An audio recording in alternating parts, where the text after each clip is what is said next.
வாழ்க வளமுடன். அனைவருக்கும் வணக்கம். இன்னைக்கு ஒரு பாசிட்டிவான பதிவு தாங்க பார்க்க போகிறோம். நம்மளுடைய பூஜை அறையில் நிறைய சாமி படங்கள்ல வச்சுருப்பாங்க.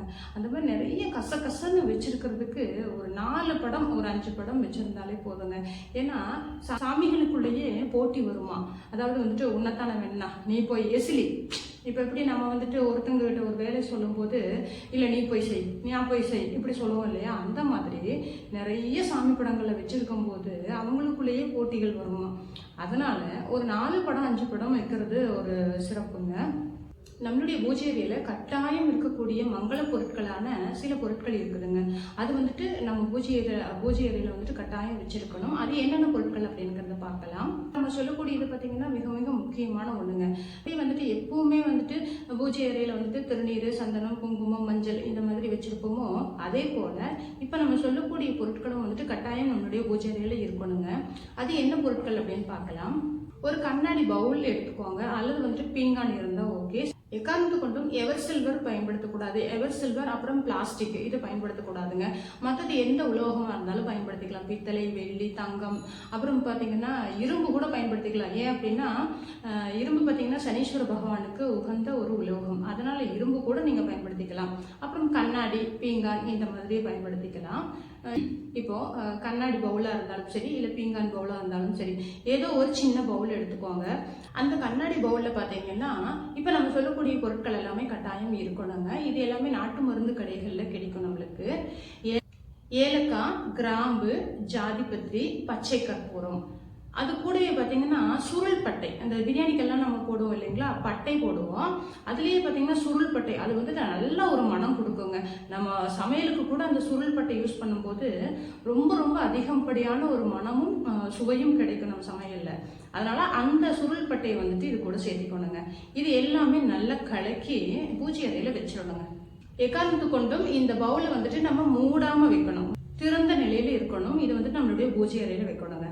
ஏலக்காயாகட்டும், இந்த சுருள் பட்டையாகட்டும், நம்ம வச்சிருக்கக்கூடிய இந்த மூலிகைகள்லாம் பார்த்தீங்கன்னா அதிகப்படியான பண வரவையும் வசியத்தையும் கொடுக்கக்கூடியதுங்க. இதிலிருந்து இதை நம்ம பூஜை அறையில வச்சிடறோம். இதிலிருந்து ஒரு நல்ல ஒரு மிதமான ஒரு நறுமணம் வந்துகிட்டே இருக்குங்க. அந்த நறுமணம் பார்த்தீங்கன்னா வீடு முழுக்க நம்ம பரவும் பொழுது நம்ம வீட்டில் இருக்கக்கூடிய எதிர்மறை ஆற்றல்கள், தீய சக்திகள் இருந்தாலுமே எல்லாத்தையுமே வந்துட்டு அழிக்கக்கூடிய திறன் இந்த பொருட்களுக்கு உண்டுங்க. நேர்மறை ஆற்றல்களை அதிகரிச்சு கொடுக்குங்க, நல்ல சக்தியை வந்துட்டு உருவாக்கி கொடுக்கும். வீடு முழுக்க இந்த நறுமணம், இதோடைய வாசனைகள் வந்துட்டு பரவுவதனால நமக்கு ஒரு பாசிட்டிவான வைப்ரேஷன் வீட்டில் கிடைக்குங்க. அது மட்டும் இல்லைங்க, நம்மளுடைய குலதெய்வ சக்தியையும் கொண்டு வந்து கொடுக்கும். இந்த பொருட்களுக்கு வந்துட்டு அதிகப்படியான தெய்வ சக்திகள் இருக்குங்க. இந்த தெய்வ சக்திகளை ஈர்க்கக்கூடிய தன்மையும் இருக்குது. அதே போல நம்மளுடைய குலதெய்வத்தை ஈர்க்கக்கூடிய சக்தியும் இருக்குதுங்க. அதனால கட்டாயம் வந்துட்டு வைக்கல, இது வரைக்கும் வைக்கல அப்படின்னா இனிமேல் வச்சு பாருங்க. ஒரு மாசம் வச்சு பாருங்க. நம்மளுடைய மனநிலை பார்த்தீங்கன்னா ரொம்ப ரொம்ப நல்ல ஒரு மனநிலை, ஒரு சாந்தமான ஒரு மனநிலை கிடைக்குங்க. அதே போல எப்பவுமே நம்ம வந்துட்டு ஒரு கண்ணாடி டம்ளர் ஆகட்டும், சில்வர் பயன்படுத்தக்கூடாது, கண்ணாடி டம்ளர் அல்லது வந்துட்டு இந்த பஞ்ச பாத்திரம் இருக்கு இல்லையா பூஜை அறையில, அதுனாலும் சரிங்க. ஏதோ ஒன்று அந்த இதில் வந்துட்டு ஃபுல்லாக தண்ணி ஊற்றி வைங்க. தண்ணியில் நீங்கள் வந்துட்டு மஞ்சள் ஒரே ஒரு பிஞ்சு, ஒரே ஒரு சிட்டிகை மஞ்சள் போட்டு நீங்கள் அது போல் எலுமிச்சம்பளம் போட்டு வைக்கலாம். தொழில் செய்கிற இடமா இருந்தாலும் எலுமிச்சம்பளம் போட்டு வைப்பாங்க. அதாவது அந்த கெட்ட சக்திகள் எல்லாமே அண்ட விடாமல் ஒரு நேர்மறை ஆற்றல்கள் அதிகரித்து கொடுக்கறதுக்காக நம்ம வீட்டில் அப்படிங்கும்போது நீங்கள் எலுமிச்சம்பளம் போட்டும் வைக்கலாம், அல்லது வந்துட்டு பிளைனாக தண்ணி எப்பவுமே வச்சிருங்க. சாமிக்கு வெறும் தண்ணியில் ஒரே ஒரு சிட்டிகை மஞ்சள் கலந்து வைங்க, இல்லை 2 துளசி இலையாவது போட்டு இந்த சாமி அறையில் தினமும் வந்துட்டு அந்த தண்ணியை மட்டும் மாற்றிக்கிட்டே வாங்க. எக்காரணத்து கொண்டும் இந்த தண்ணி வந்துட்டு ஸ்கிப் பண்ணவே கூடாதுங்க. ஸோ பூஜை அறையில் வந்துட்டு கட்டாயம் ஒரு சொம்போ அல்லது வந்துட்டு டம்ளர்லேயோ தண்ணி இருந்தே ஆகணும்.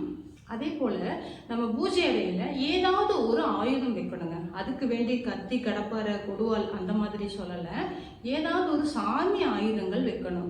அதுக்குன்னு பெருசாகவும் நான் சொல்லலை, சின்னதில் வேல், திரிசூலம், இந்த 3 இன்ச்சுக்குள்ளார, 3 இன்ச்சுக்கு மேலே வைக்கக்கூடாது, 3 இன்ச்சுக்குள்ளார வைக்கலாம். நம்ம 3 இன்ச்சில் வேலோ அல்லது திரிசூலமோ இந்த மாதிரி வைக்கலாங்க. இந்த மாதிரி வச்சு வழிபடும் போது நம்மளுடைய வீட்டில் வந்துட்டு தெய்வ சக்திகளுடைய ஆதிக்கம் வந்துட்டு அதிகமாக இருக்குங்க. கெட்ட சக்திகள், தீய சக்திகள், அந்த எதிர்மறை ஆற்றல்கள் எல்லாம் இல்லாம ஒரு நல்ல சக்தி வீட்டுக்குள்ள இருக்குங்க நம்மளுக்கு எப்பவுமே. ஒரு சின்ன தட்டு வச்சு அது மேல நீங்க வேலோ திரிசூலமோ வச்சு அதுல நிறைய பூக்கள் போட்டு வைக்கும் போது அந்த இடமும் மங்களகரமா இருக்கும், நம்மளுடைய வீடும் மங்களகரமா இருக்கும், நமக்கும் பாதுகாப்பு அதிகமா கிடைக்குங்க. முடிஞ்ச அளவுக்கு எல்லாருமே நிறைய தண்ணி குடிங்க. தண்ணி குடிக்கிறது உடம்புக்கு ரொம்ப ரொம்ப நல்லதுங்க. இப்போ வெயில் காலம் ஆரம்பமாயிடுச்சு. ஆரம்பத்திலேயே வந்துட்டு அமர்க்களமா இருக்குது, நான் வெயில் போட்டு படுத்து எடுக்க போகுது. அதனால வந்துட்டு முடிஞ்ச அளவுக்கு நிறைய தண்ணி குடிங்க. தண்ணினால மட்டும்தான் நம்ம உடம்பை காப்பாற்றிக்க முடியும். இந்த பதிவு உங்களுக்கு பிடிச்சிருக்கு, உபயோகமா இருக்கு அப்படின்னா நம்மளுடைய சேனலை மறக்காம லைக் பண்ணி சப்ஸ்கிரைப் பண்ணிக்கோங்க. நல்ல நல்ல பதிவுகள் எல்லாமே வருங்க. அடுத்து ஒரு பாசிட்டிவான பதிவில் சந்திக்கலாம். நன்றி, வணக்கம்.